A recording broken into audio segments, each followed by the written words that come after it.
you need a lot of humility. Hmm. And you need a lot of humility because in the world that's changing so fast, the range of possible outcomes at anything you look at got wider. Real new era spending is up 14 times faster than the rest of the economy. There's 14% growth in real new era spending, and there's 1% growth in the remaining 89% of real spending.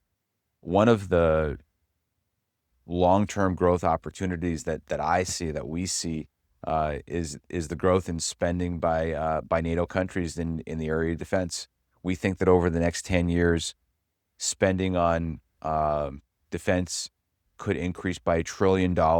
I would suggest 90% of the economy is already in Yeah. recession. So if we bring the policy juice finally, it probably won't be that out of character from other times. What makes this interesting is that's generally the description of a brand new bull market. Welcome to the Excess Returns Weekly Recap. I'm Jack Forehand, and I'm joined here by a man who is literally repping both Banksy and Daylaw on his wall, as I found out last time. Thanks to the YouTube commenters who noticed. I want to give a shout out to my Peanuts J Dilla back there too. Just round out the collection on top of my Wilkes-Barre Scranton Red Barons hat, vintage from the right era, before the Yankees stole them from us and replaced us with their farm team. Well, I was trying to figure out, should I be impressed with myself that I actually know what those things are? Or should I be embarrassed that I've done like 100 episodes with you and I did not realize you were repping either one of those things on your wall? And I think a YouTube commenter picked it up right away. Listen, from your spaceship halo behind you or whatever they troll you about. I gotta work on that. When it's full pass. Yeah, when it's dark days here, I gotta put the lights on. It's a problem because I've got like this. There's no way to get away from the spaceship. But anyway, to get onto this, we've had some awesome guests on this week on Excess Returns, and we understand people can't watch every single one of the episodes. So what you and I are going to do is we picked out the best insights from our three guests this week, which are Vitaliy Katsenelson, Jim Paulsen, and Joseph Shaposhnik. And we're going to talk about what we think they mean for investors. We're going to highlight the best insights we found this week. Perfect excuse to do a recap, because with all the content that we're putting out, I know even in our back and forth when we're picking titles and debating descriptions and other things to promote these, it's really useful to check in on these. And hey, I didn't get to listen to the Paulsen one until just the other day. And this is one of those things where you're like, I have to make time for this every single time. The Excess Returns podcast feed has taken over all my podcast feeds for the best Jim is so reasons. good. Like Jim comes up with data that nobody has. Like Really, we're so lucky to be that new era data. He's incredibly good. I'm excited that we're re-showing this new era data, because that is like, holy crap, especially when you feed it through the MMT lens. Go ahead, get us started. So we've definitely got Jim, and we've got a little bit of macro, but I think our other theme this week is probably like classical music, compounding, and chill. I was thinking, maybe something along those lines. We got a good mix of both this week. I love mixing in the classical music and the art, and this was a great one. I've been actually waiting to have a conversation like this with Vitaliy for a long, long time. So this is exciting. Let's play this first clip. This is Vitaliy on the subject of humility in the investment process. I think today you need a lot of humility. And you need a lot of humility because in the world that's changing so fast, the range of possible outcomes at anything you look at got wider. And like, like these software stocks declined 50-60% over the last, 4 or 5 months. We own this little bank that's involved in transportation. The stock was down 20-30% because some karaoke company, which a penny stock, said they vibe coded some kind of transportation algorithm. Now that's probably just the volatility. But my point is, the world is first of all, there's AI, but there's also geopolitically, the world is changing very fast. So you need to have humility. But what does it really mean as an investor? Well, I have less confidence in my decisions today for many stocks than I ever had before. And when I have less confidence, the way I express it, number of stocks I own went up. I basically more or less went from 20 stock portfolio to 30 stock portfolio. Just because the unknowns are really unknown. Like the world is changing so fast, And I think having that humility today is very important because you have no idea what the workplace is going to look 5-10 years from now. Like there's just, the global economy is changing very fast. The US dollar is a reserve currency, but is it going to be, it's probably going to be a reserve currency 5 years from now, but is it going to be as significant as it was today? May not be. So now I have to think about, okay, what's going to happen if there's a weaker dollar? So this is why I think humility, in my case, expressed through diversification, is important. Another thing I try to think about, what is not going to change? And a lot of it is just like we still going to need commodities. So so you start thinking about commodity companies. Think we're still going to need defense companies. They may start making different stuff, etc. And I still have to be nuanced there. But so I try to have humility and start thinking about what's not going to change. It's crazy to think humility, Matt. You don't see that these days. Like, I need to have a crazy take on this, right? I have to have like an outrageous take on what's going on in the market.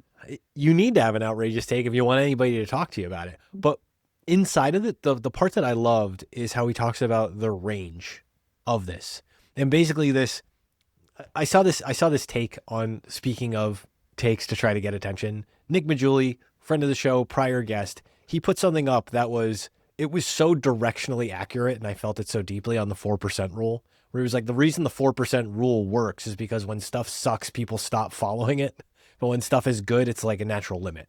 I'm summarizing his take, but that was the argument. And I'm like, yes, this is true and learned from experience. And it's true in something like this when Vitaly's talking about his portfolio. He's like, the less confident I feel in the world, the more holdings I'm going to have in the portfolio.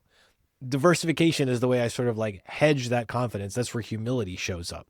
And the idea here that it's not just a range, but it plays a dynamic role. I think he just articulated this so beautifully. How do you think about humility? Yeah, and also just think about what we've got going on right now. We've got AI, which could potentially be the most disruptive technology of all time. We've got a war going on. And not to get into the political part, but we've certainly got a lot of uncertainty coming out of politics these days. Like, who the hell knows? Like, anybody who's giving you a take on what's going to happen and like that they know, you can't even begin to listen to them. Like that was what I really got across from this clip, is like, we all have to take a step back and say, nobody has any idea what's going to happen right now. That point there, extra highlighter on it, humility inside of yourself, and then an earned skepticism for everything else that you read. You need to have that earned skepticism across the board for the other information you take in too, because not only do you not have the answer, they don't. This is probably a running theme through this, because I think Joseph Shaposhnik stuff really echoes this well too, where it's like individuals, domain expertise, pay attention up to a point, have humility, afford it to others in everything that you do. And what's interesting too is there's different ways to reflect this in a portfolio. So Vitaly's thinking about it in terms of he's holding more positions. Like, I think about it the way we do for clients. We think about those different quadrants of economic things that could happen and, having something in each of those quadrants. But I think it is important to sort of think about your process and think about, is there anything I can do, not some massive thing like sell because of the war or something like that, but is there anything I can do around the edges to reflect that this is a period I need to have more humility? Yeah, in a dynamic range. Let the setting move up and down, because there will be times where you actually can sort of put your foot on that gas, and there are other times where you should put your foot on that brake. Vitaly's an expert at doing this and communicating it clearly. So this next clip, everyone's talking about software because it's down so much, but when you talk to Joseph Shaposhnik, and one of the interesting things about Joseph is he actually sold software in the middle of last year. So it's just interesting to think about someone who saw maybe to some degree what was coming in advance and made that change. So here's Joseph talking about selling software. I think it's important to be invested, to the extent that somebody chooses to be invested in software, in businesses that have a learning culture. And so as we think about most software businesses and most businesses in general are very top heavy with management making decisions kind of at the top layer and then sending that down to the developers and the engineers. And so in an era of AI and AI disruption, I think there's no substitute for organizations that are decentralized, have appropriate incentives put in place for those decentralized businesses, and are a learning culture, that have a track record and a history of being learning cultures. And so as I think about Constellation Software, I do think about it as being a company that has a learning culture. And certainly they have been studying and deploying AI for a long period of time. And so that does give you some level of confidence and comfort. And I think that the additional piece of news is, or the other thought is, who's taking advantage of this disruption today in the software space? And we've gone through now, I would call it half an earnings cycle, maybe an earnings cycle and a half of evaluating results from software businesses. It's so early. We're in the first inning of what will be significant disruption in software from new technology. So it's very, very early to make decisions. But I do think it's positive that we see Constellation reorienting to some extent its capital allocation strategy by investing in publicly listed software businesses and taking advantage of far lower valuations than we've seen for a long period of time, particularly in the public market. I think they reported a couple of days ago, and they said that valuations in the private market really haven't changed much, which is, that's pretty surprising given the magnitude of the decline in valuations in the public market. But so what have they done? They're a learning organization, not just in sharing technology learnings in the area of AI, which they've done in a very plentiful way, but they've changed in terms of allocating capital. So they've decided now to make permanent investments in public companies. And who is leading that effort? It's Mark Leonard. And so he continues to be involved in the business. And while we're uncertain about where the world is going to go, I certainly like to be aligned with managers and management teams that are evolving as the opportunity set evolves and are not just wedded to the way it's always been done, because the way it's always been done may not be the right way. It's especially in a very, very dynamic and changing world. I'd also say, for the longest time, software was thought to be one of the highest quality business models out there in the world. And I think that there's significant uncertainty about whether that will continue to be the case. And so in the context of far greater future uncertainty, I think that we've prudently reduced our risk, or we did that many months ago, which I think has proved to be reasonably good thing to do given what's occurred in software. I need the time machine with Joseph and Rupert Mitchell from starting 2 years ago. That's basically been warning about this, and then we could have had The Big Short written about us, Jack, if we just went all the way in on this one. Yeah, and there aren't too many people. There's a lot of people right now talking about, oh, you should sell software, but there were not too many people talking about it then. Because if you think about what software was, software was it was the highest quality business model out there. It's all recurring revenue. They seem to be bulletproof when the economy is going down. This was the ultimate pinnacle. This is what people own to be safe. And now it's completely inverted. And it's just interesting thinking about how fast that fell and the role of AI and all of that. Not just how fast it fell, but just the awareness of this as a concept. I'm sure you are too, in way too deep right now in Claude Bot and all sorts of other stuff on YouTube. And have you seen Nat Eliason or some of the people who are standing up these businesses that are completely AI driven? Have you seen this yet? Not yet. I'll send you a video later. You should look it up if you're watching this online. Look at Nat Eliason's crazy Claude Bot business, where he basically built this thing, was run the business itself. And now it's generated a website, it's generated stuff it's selling, it's promoting it on Twitter, and it's making a couple $1,000s a day or something insane.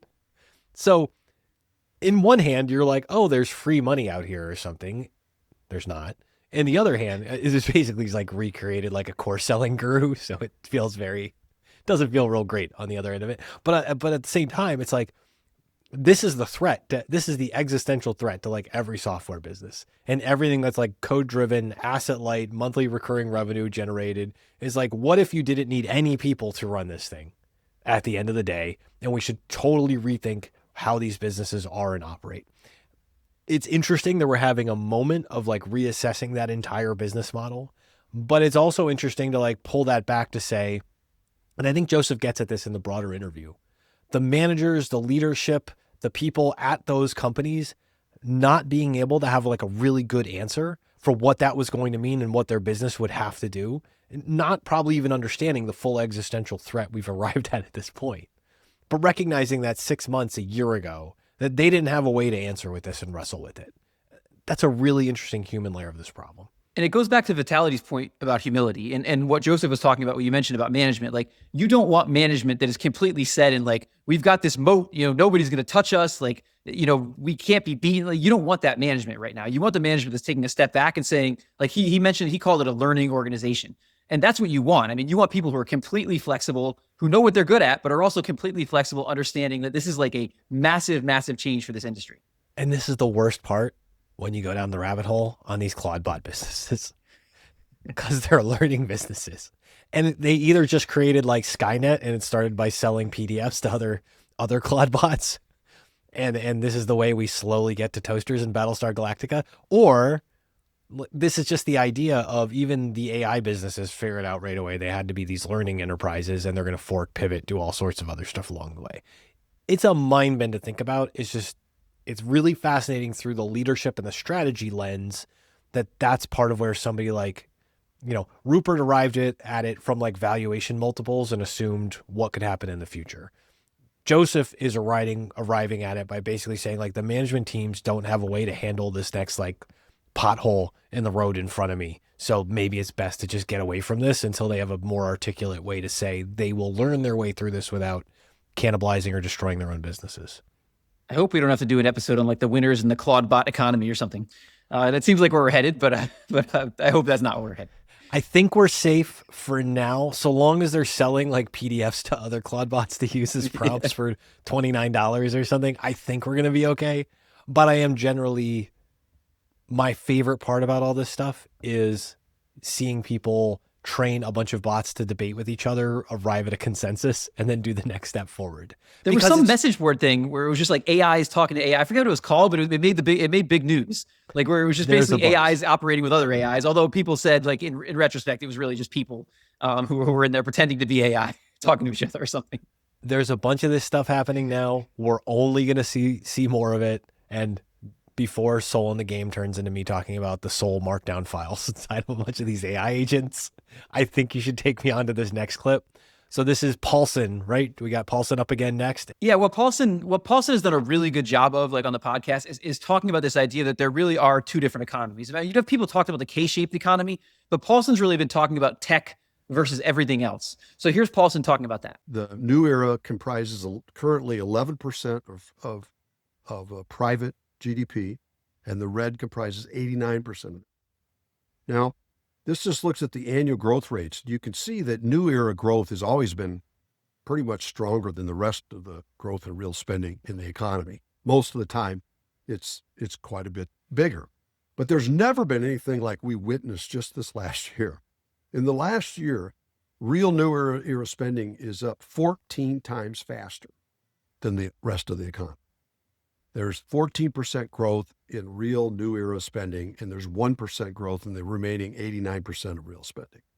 Now, there are some pretty big ones. You can see there in the 1990s, we had a 16% growth rate in new era back here at a time when the rest of the economy was growing about, I guess that number's about 6%. And so you could see it at that point, it's a little over 2 times, but this is 16 times the differential in growth just in the last 12 months as a whole. And 2 things have occurred. One is the growth differential is dramatic. We got one small part of the economy just exploding in growth, and then the great bigger part of the economy, which is flatlined, okay? That's sort of the state of what we're dealing with here. And if you go on to the next chart and just look how this has crashed out into the open here just this last year. The blue line here is just private sector real GDP. The annual growth in blue is the annual growth in real spending by consumers and investment. And you go back historically. The red line is the 89% of the economy currently that's not new era, the old era part, and its growth rate. Now, until really just the last, probably until 2010 and beyond, you barely see red. The reason you don't see any red is because it's so infinitesimally small, it just hardly makes any difference. It comprises, 1% of the economy or 2%, and its growth rate differential isn't enough with that small of an amount of the economy to show up. But, it started to show up during the dot-com part here in the late 1990s a little bit, not much, but a little bit, a differential in growth between new era and old. And it certainly started to show up a little bit more in the 2010 up to the pandemic. But look at what's happened here in the last year. In the last year now, for 2025, overall real private sector GDP is reportedly growing at 2.3%. But the old era part is only growing at 1% in the last 12 months. So I think what's happened here is the new era part has finally gotten big enough, even though it's still only 11% of the total, given how much it grows, how much faster you take a big enough with a rapid growth rate, it's now having meaningful influence on the overall economy as a whole. That is the tail, the small 11% new era piece is now wagging the whole GDP dog. And more importantly than that, it's covering up the fact that the 89% of the old era economy, most of our economy, is basically flatlined. But this idea, and I want to keep following this as he does more charts, this idea of sort of new era against everything else, and the 89% of the economy he talked about being everything else and 11% being new era, and new era kind of holding everything up. And the deviation we've seen in those economies is so interesting. And I've never seen anybody putting it the way Paulsen's putting it. So my question on this one, and maybe maybe not, maybe we just got to go straight to him on this, is what's jarring about the image is how the differential between like the late 80s and then certainly in the late 90s where we see that gap widen versus where we are right now. And is it literally like the infrastructure spend, some of the other stuff in the late 90s? What's the reason that this gap is so different? And maybe it's only in the future we find out if it's in hindsight, it's because AI is that much more transformative than the internet actually even was, or maybe there's something else to it. Do you have? I think that's it though, and I think this spending is so large relative to what happened then, and obviously there was massive spending then, but I think this is a very different ballgame than that, and I think we'll have to ask Jim because he's obviously much more intelligent than I am on this, but I think that's what's going on. Yeah. I'd love to ask him on this because I'd want to peer further into how much can you read into the magnitude now? How much can you read into like the magnitude of the funding availability for something like this now? And I think this ties into some of the other clips later as well, but it's sort of the concept of, hey, if private equity and private credit and all these things are here to feed into this, you didn't exactly have the same mechanism in 1999 when you're doing the infrastructure build out. You had a lot more capital light industries. You had a lot more other companies who are already more embedded, making some of the physical infrastructure and doing stuff like that. And I wonder what role capital markets play inside of this too. It is a fascinating framing, the way he's putting this out there. And what's interesting too, and this is not exactly in the clip, but Jim's point all along has been, new era is less economically sensitive than old era. Like if you think about a lot of the things like Apple's iPhone and stuff, they're not as sensitive to the economy as maybe some of these other things are. And so when you think about everything that's going on, it helps to explain certain things. It explains why maybe the economy's held up in certain times when people thought it wouldn't. It explains why maybe things like Fed policy are less influential than they used to be because they impact new era less than they impact these other things. So it's just an interesting dynamic. I don't have all the answers, but it's an interesting dynamic when you start to think about the world in this way. Well, on that point too, an extra potholes in my lawn for the one person who gets this. I think about this where it's the jobs and the other things created by it. Because we have this gap, but we also don't have people going out and filling the potholes in my road outside my street. Here I am sitting inside the home office, with a Claude membership, paid subscription, with a Perplexity paid subscription, with all this crap. I know you're in the same boat as me, and it's like nobody's fixing the potholes outside in the street.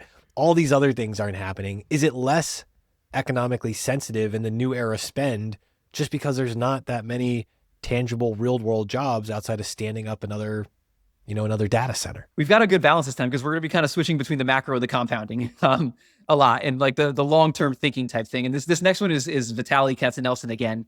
And I think it's something important to think about in the world we're in right now, which is maybe think about first survive and then think about generating returns. So here's Vitaliy on that. My goal as an investor is to making money is great, but first I want to survive.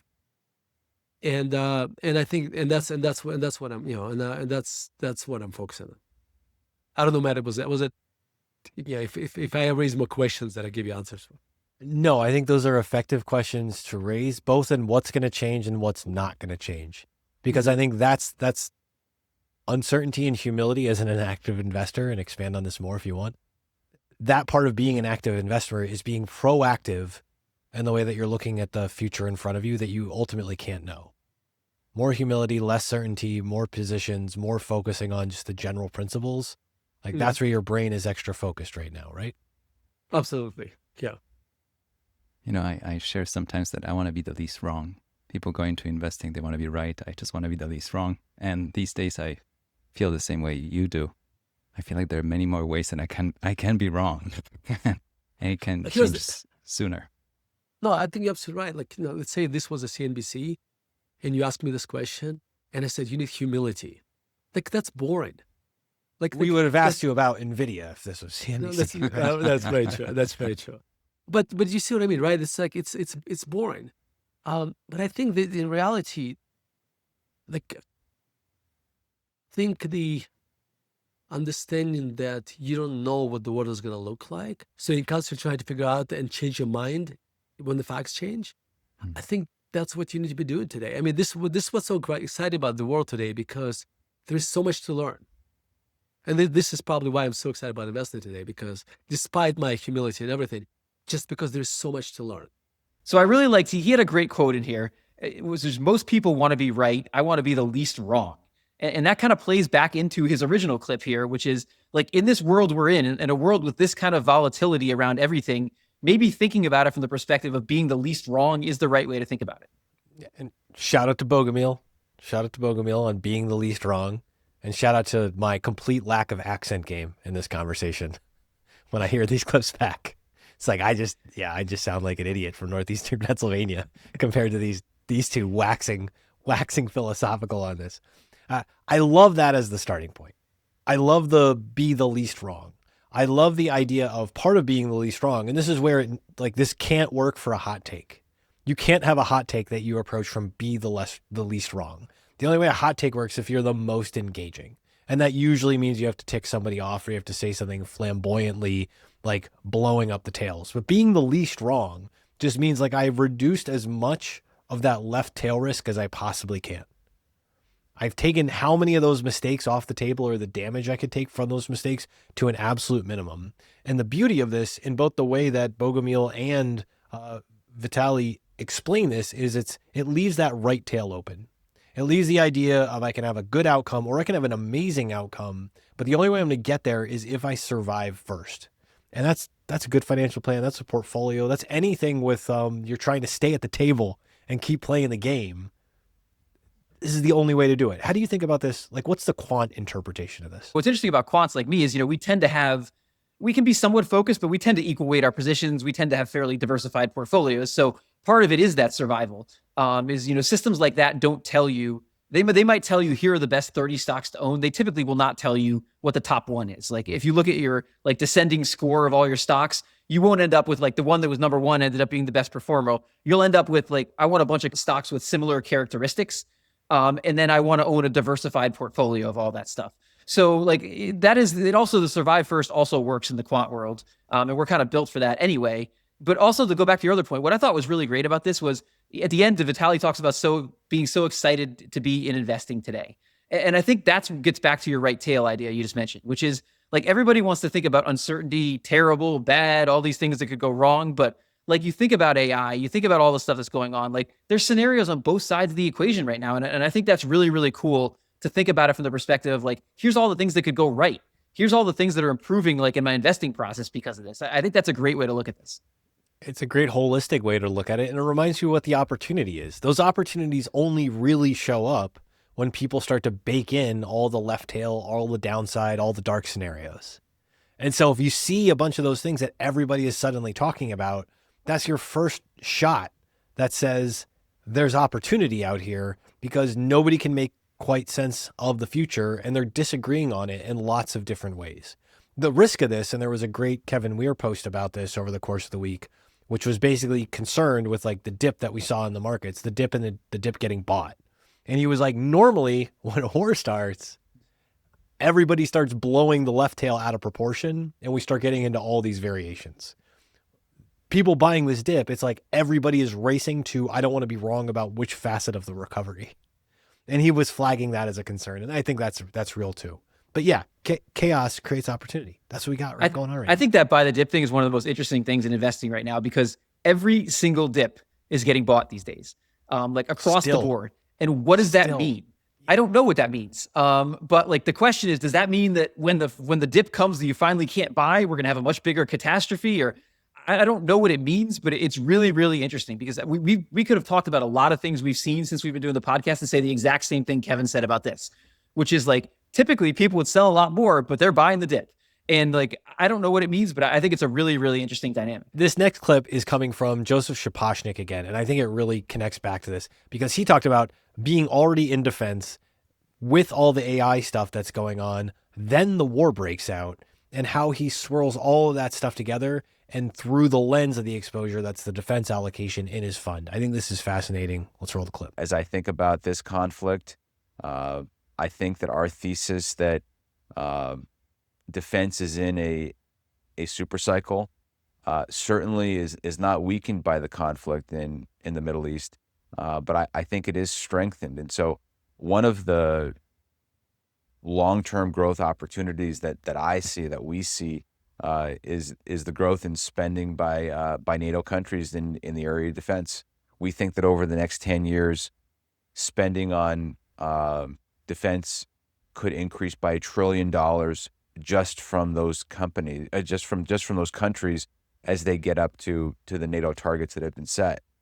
And so, as I think about how that can impact businesses, I certainly like to be invested in companies that have tailwinds that'll benefit from what I think will be very, very strong structural growth in that end market. And this conflict will certainly not be a negative to those companies that will benefit, and could certainly be a tailwind. And so it does give you some further confidence that growth will be solid in that end market. And then on the flip side of that, certainly companies that could see negative outcomes from this conflict, you have to think about how long will this conflict go on for, and can those businesses sustain themselves as the conflict carries on, and certainly build in a large buffer for how long it could go. The conflict could be wrapped up in a week, or it could drag on for a couple more months or a longer period of time.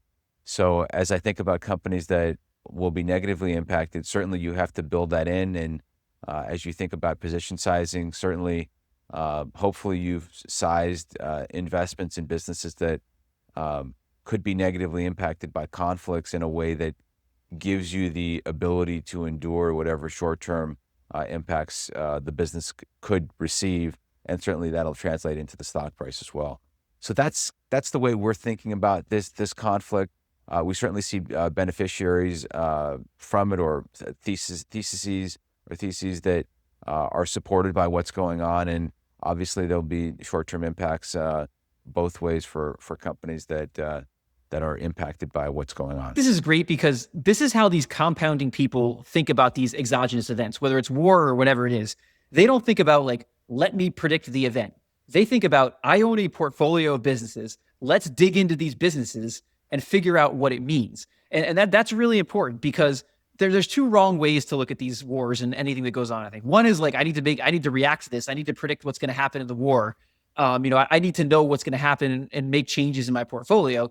The other is to say, I'm going to do nothing. And I think for some long-term investors, like people owning index funds, doing nothing is the right thing. But for somebody who owns a portfolio of businesses, that's not the right thing. I mean, you need to at least look at what's going on and say, all right, the world might be different in light of this war. Let's dig into the businesses and let's figure out how it impacts them.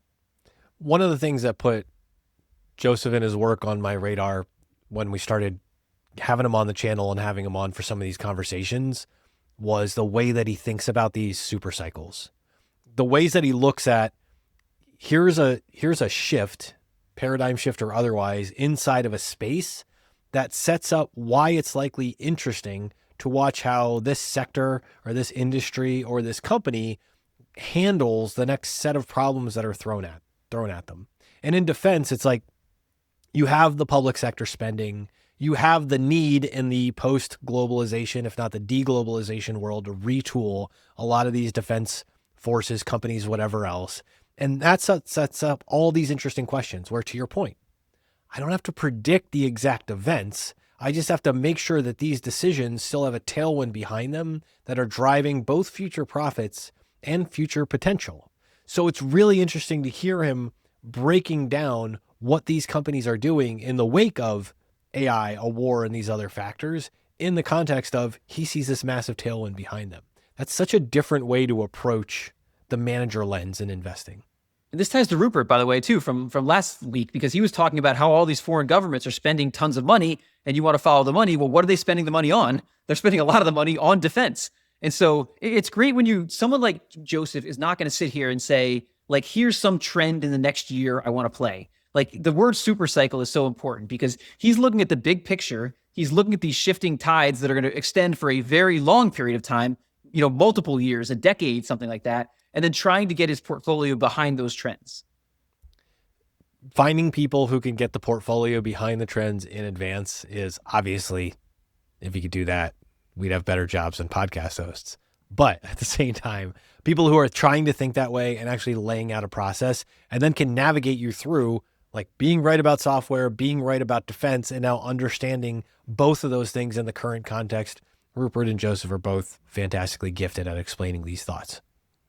Whenever we have something that's like a long-term trend like AI, like, I love talking to Jim Paulsen because Jim's really good about putting it in context. And it was interesting, like, Jim had actually not read the Citrini article. And I think he was probably one of the few people, like, when I sent him the outline, I'm like, we're going to talk about the Citrini article. He's like, I haven't even read this thing, but he read it then. So here was Jim's take overall on it. Well, let me take off my military hat a moment and put on my high-tech hat. We should have gotten you some different hats for this, Jim. Let's send you hats next time. COVID hat. I will see.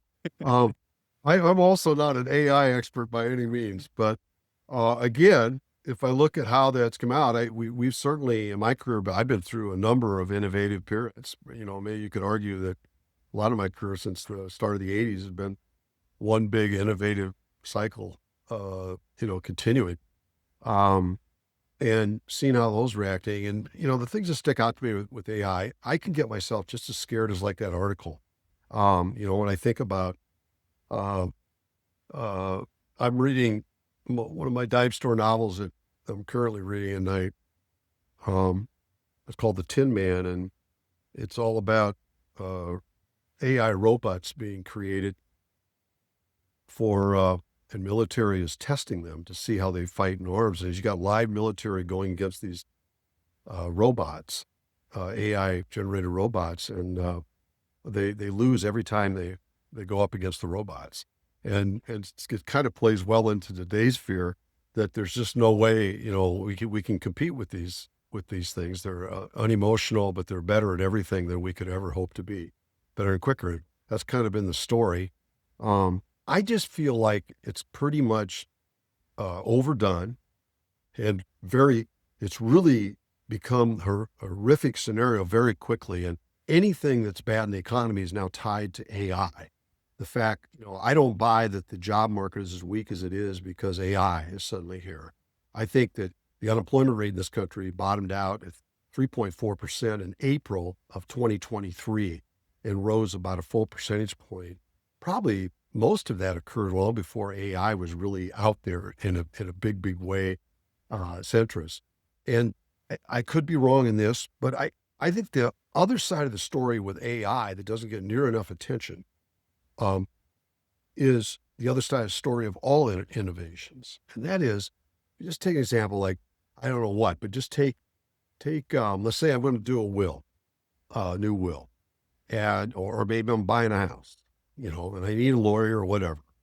And I might pay, whatever, $5,000 for a will or whatever. Now I can dial up an AI and do it for $100.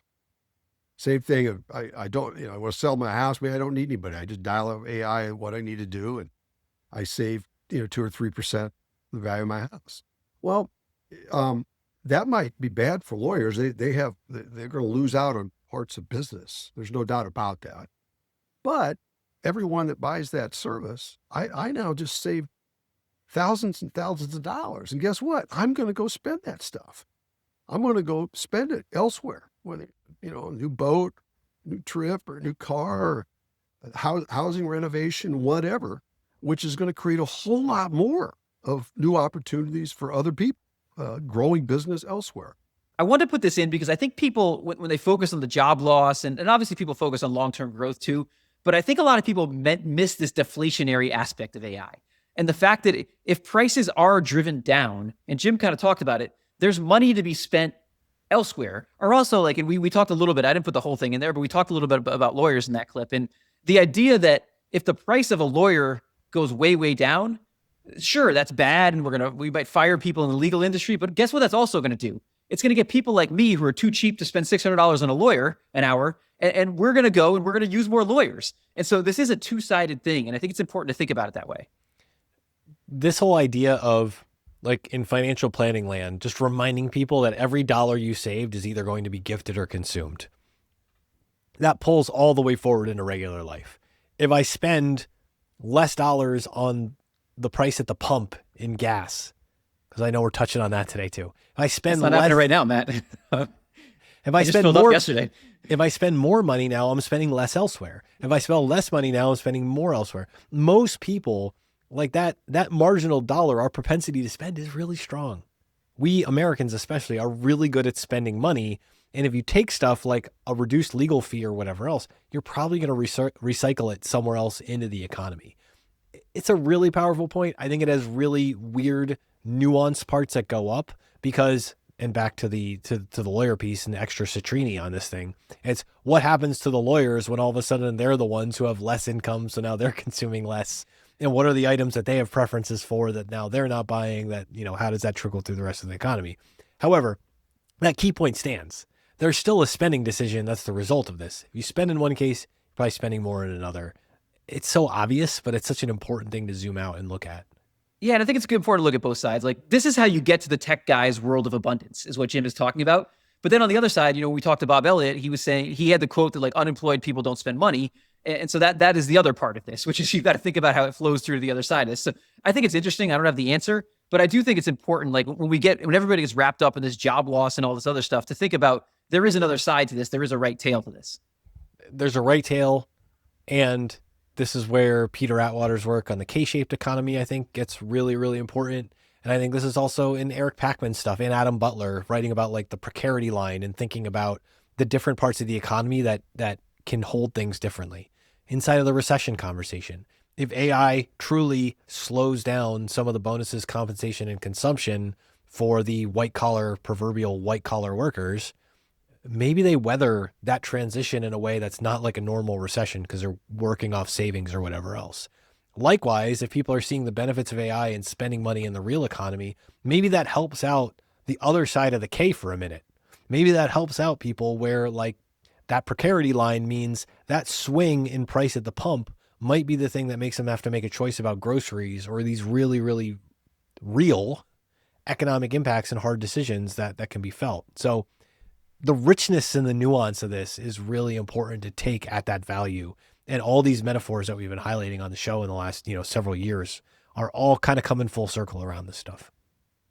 So our next clip's from Vitaliy again, and we obviously got an expensive market here. We all know we've got an expensive market, but I think what you get, maybe some of the most misused information in the world, is valuation. And so what does it mean that we have an expensive market? So here's Vitaliy talking about that. When the stocks are cheap, which usually happens when when you had a long-term bear market or market declined or for a long period of time, then the economy, let's say economy is growing 4, 5, or 6%, and then price earnings are going up. That price earnings expansion creates this tailwind for stocks, and that creates kind of what we call a bull market, right? Because you have returns that are above average. Okay, now when stocks are expensive, the price to earnings becomes a headwind, because as price to earnings declines, the whatever gain you get from earnings growth gets subtracted by decline in price to earnings. Now, today, if you look at the stock market overall, we are probably one of the highest valuation in the last 100 years or close to it. So therefore, it's very likely that over the next many years, the price to earnings will be not a tailwind, but a headwind. And if it's a headwind, it means it's going to be whatever. Now we can have a separate conversation about earnings growth, because I would argue that the economic growth going forward is probably going to be less than it was in the past. But even if that, what economic growth we had over the last 20, 30, 50 years continues at the same rate, because stocks are expensive, and price to earnings historically has been a pendulum. Went from one extreme to another, went from cheap to expensive. So if the price to earnings declines, then returns from stocks become basically it becomes like third grade math, plus 5 plus minus 5, you get 0. And that's basically what's going to happen stock to stock. That's how I'm thinking about it. This was kind of a light bulb for me, because it's hard to frame valuations for people, and the fact that the market's expensive, it's hard to put it in context. Like, people want to react and sell and buy, and we know it's not useful at all as a timing indicator, but how do you think about it? And I thought the idea of a tailwind or a headwind is a good way to think about it. It's like something, when valuations are really expensive, it's something we're fighting through, but it's something sometimes we can fight through, and we keep going anyway. And so I just thought about thinking about it as this slow pressure, in the opposite direction either way, was an interesting way to think about valuations. So I have a modest math phobia that I've mostly overcome, but it links back to 4th grade when I had a teacher with almost my same name, but not quite my same last name. She would show us Shirley Temple movies on snow days, or, randomly, a teacher would randomly throw on a class. She'd throw on Shirley Temple. And once I made some type of snarky or sarcastic comment to one of my classmates in my, glorious upbringing, as I was wont to do, and she heard it and decided, I'm reading this as a 4th grader now, with hindsight, as a 40-something. She basically decided she didn't like me. And so that year of math was not a good experience. And fractions in particular, which was the main focal point of that year, were not my friend. I say this because when I see those earnings multiples and I think about how there's the numerator and the denominator, after I push through the terror instilled in me by Shirley Temple and this awful teacher, I remember the idea of this is that the fraction is just this snapshot in time. And when we look at it through the terms of earnings multiples, what we're really looking at, to Vitaly's point here, is that it's a result. It's a snapshot of how we got here. A high valuation multiple is literally just telling you that the price has gone up farther and faster than earnings in the recent past. If it's a 12-month trailing 12 PE, or even on the forward ones, let's focus on trailing for a second. That's a snapshot of where we are. It's just telling you that price has gone up this much more than earnings in this period of time. There's 2 ways for that to resolve over the next year or whatever period you want to look. If the price just doesn't go up as much as earnings, but earnings still keep going up, it can normalize. The multiple can come down. It'll look as a better snapshot in some period of time. Or earnings could go off a cliff, prices could go faster. That's the way we get cheaper. In all these scenarios, though, it's just a snapshot. And if you're not talking about what the denominator and numerator are going to do in your expected next period, you're missing that point. The headwind and tailwind metaphor is a, dare I say, poetic way to put it, to level set your expectations. I think the way to think about it is that word you just used, which is expectations. When multiples are high, expectations are also high. So that if those high expectations are not met, That's just a harder headwind to fight through. When you're at the bottom in 2009, expectations are basically nothing. And so you have a big tailwind with those expectations. I think that word expectations is a great way to think about multiples. Yeah, especially off of the lows in a bear market. We haven't seen cheap in a minute. But when you're cheap, the expectation is price has barely kept up with the earnings growth. Or in the case of like an 09 where you have negative earnings, you have a whole different scenario unfolding. But that sets up the opportunity for the surprise factor to be that much more. And if earnings are experiencing a robust recovery off that point, maybe price is going to move just as much or more. That sets up a more exciting forward returns profile. However, as we also learned from like the Shiller data that everybody loves to show you and tell you like how many standard deviations above the Cape you are over and over and over again, and then good returns come, just because you're elevated doesn't preclude you from still having healthy returns. It's a real thing. And it can't be the only way you're looking at the world. So this next one is also from Joseph, and it plays into this idea of what's going on with the Iran war. And we talked earlier about like someone who has a portfolio of companies, he's thinking about how does it impact his portfolio of companies. But to be able to do that, you have to be prepared. So here's Joseph talking about that. Well, look, I think that what we try to do is we try to know our businesses so well that when a piece of news comes across the wire, we already have a sense for who could be impacted by that particular news event. So as you think about the conflict in the Middle East, certainly we're thinking about the defense companies and how they'll be positively impacted. And maybe, we own a little bit of Hilton, and we think a little bit about how Hilton could be negatively impacted. But we think about the headlines. We certainly dig into what's going on, and then we dig into the companies, and we just want to understand how will the long-term free cash flow compounding power of our businesses be impacted, and whether it'll be impacted at all, because it's very possible that the conflict that is currently going on really will have no meaningful long-term impact on businesses that we own and in most businesses. So we're trying to understand, as we look at the P&Ls, how much exposure do these companies have to whatever event is happening, and will this event, if it drags on for a long period of time, will that event have a meaningful impact on the future prospects for this particular company or a group of companies? In the case of the current conflict, I certainly think it makes the world and countries feel more compelled to become more defensive and to invest in their industrial base, to invest in their defense or defensive positions. And so that's the process. We really are bottoms up, very company focused. So if we see a headline, we will go into our models and look at how our businesses are oriented and understand whether that'll have an impact on the companies that we own. But generally speaking, most headlines don't have meaningful long-term impacts on companies, because most headlines, by their very definition, are relatively short-term in nature, and they go away. It all comes back to the strength of the businesses, the durability of the franchises, and their ability to keep compounding. In my experience, less activity during aggressive headlines or many headlines coming out, less activity generally has yielded better performance or good performance from my portfolio. So I'm always cognizant of that, not overreacting to the headlines, just going back to the companies, going back to our investment theses on these businesses, and trying to understand whether anything has meaningfully changed. That's our process. I just think this idea of doing the work up front is so important. And you see this with all these guys that are owning these compounding businesses that are really in the details of those businesses, is that Joseph had no idea a war was going to come.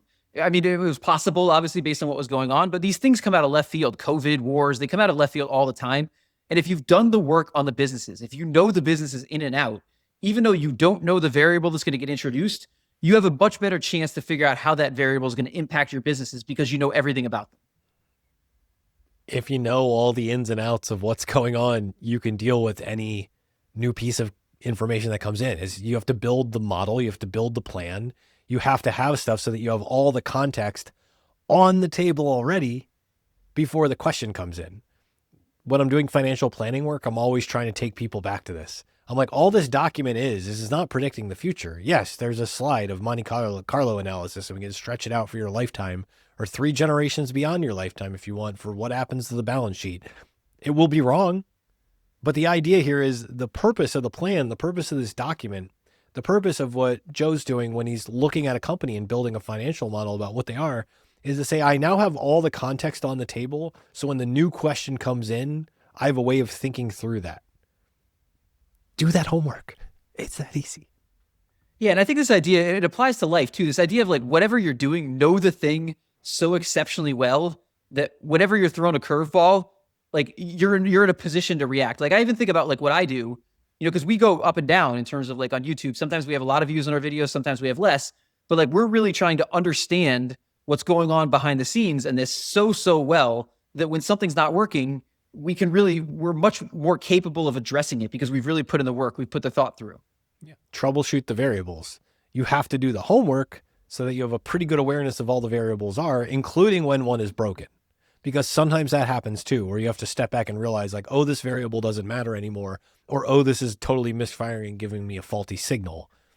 But yeah, be it why the subscribers do or don't come back, how YouTube presents stuff to other people, why the weird things when I go down a rabbit hole, like the Claudebot thing from the beginning of this, and then it completely takes over my feed.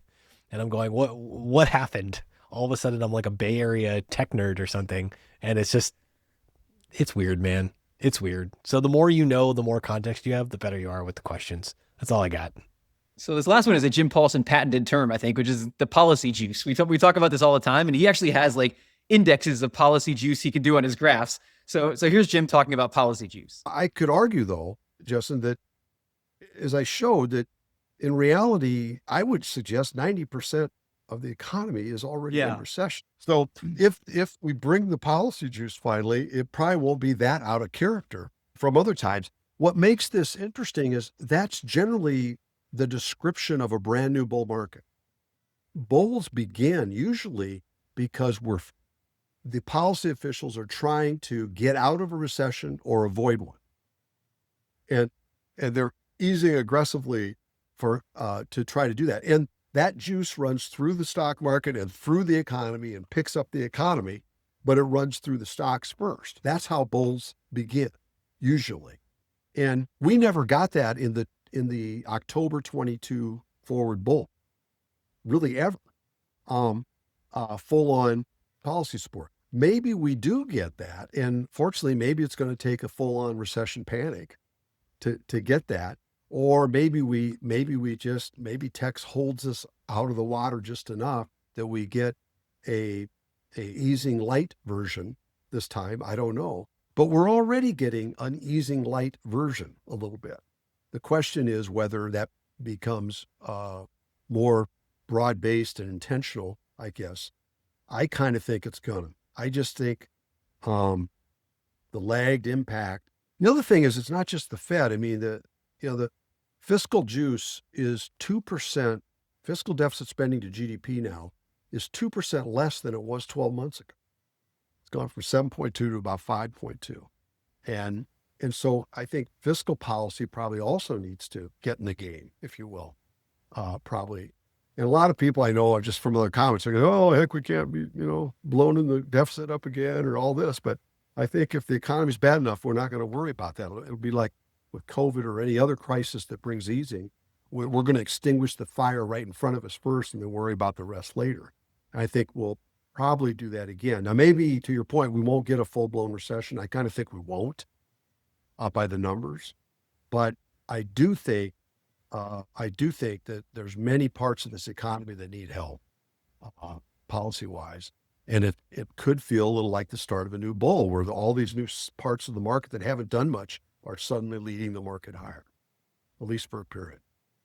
The question is going to be if tech collapses enough, then it could take down the whole thing, and that's going to be the problem. I think we talked about in the past, if we can pass the baton successfully to these new leaders that aren't up as much in price, that got better back or that got earnings that haven't been stimulated yet, but maybe are just starting to, then they could handle some pullback in technology without a complete collapse and continue this bull market on for a period. What's interesting to me about this is a couple things. First of all, Jim pointed out, and I think it's true, which is this has been a bull market that's been, it has had less policy juice than probably any other one. Like the Fed hasn't been cutting dramatically during this bull market. Like a lot of the other variables he looks at in terms of like policy support for it haven't been there. And part of what Jim talks about a lot is he thinks that's the reason this has been a lot less broad than it otherwise would have been, is like those other companies are much more impacted by this policy juice than the Mag 7.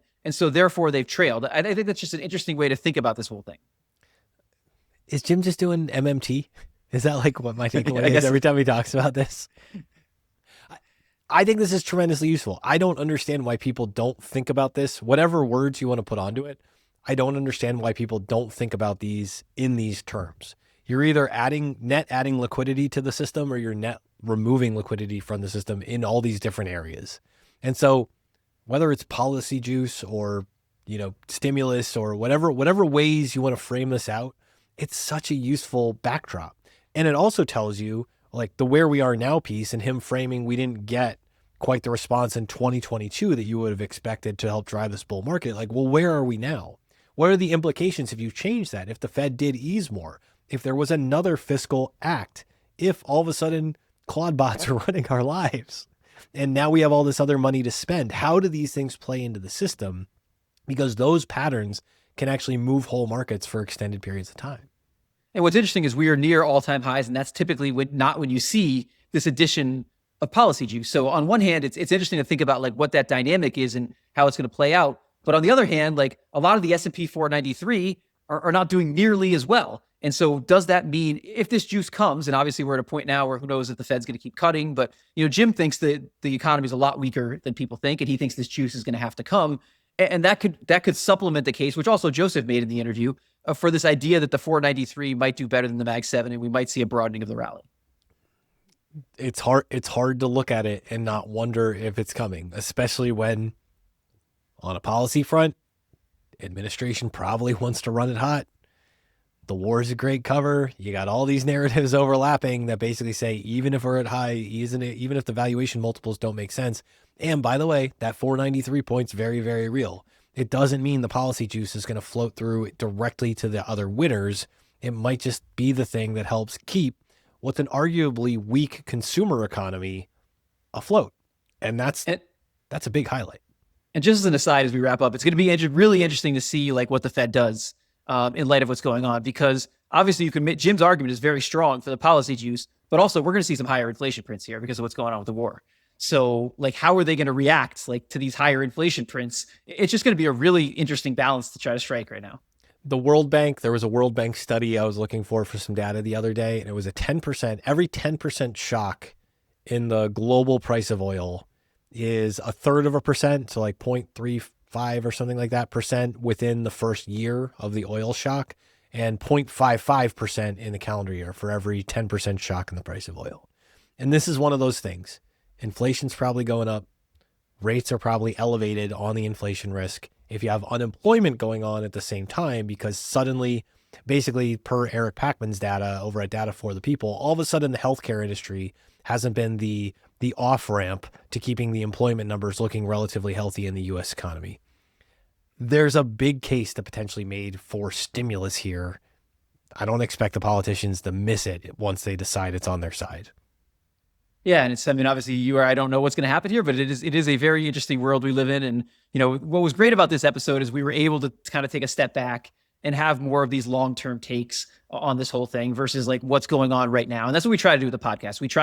We want to talk about the current issues. We want to talk about what's going on, but we want to talk about what we can learn from them as investors who think about the long-term and aren't necessarily reacting to all this stuff. Yeah, in conversation with us. There's a reason that these are circling around the conversations we're having. And even if Joseph Shaposhnik doesn't get to talk to Vitaliy, doesn't get to talk to Jim Paulsen, it's interesting that they're all kind of in conversation with each other. It's really cool to pull these together. So I'll let you bring it home because you are the master of bringing it home. You're watching Excess Returns. That's Jack Forehand. I'm Matt Ziegler. Like, subscribe, comment, all the things below, and we are out. Thank you for tuning into this episode. If you found this discussion interesting and valuable, please subscribe on your favorite audio platform or on YouTube. You can also follow all the podcasts in the Excess Returns Network at excessreturnspod.com. If you have any feedback or questions, you can contact us at excessreturnspod@gmail.com.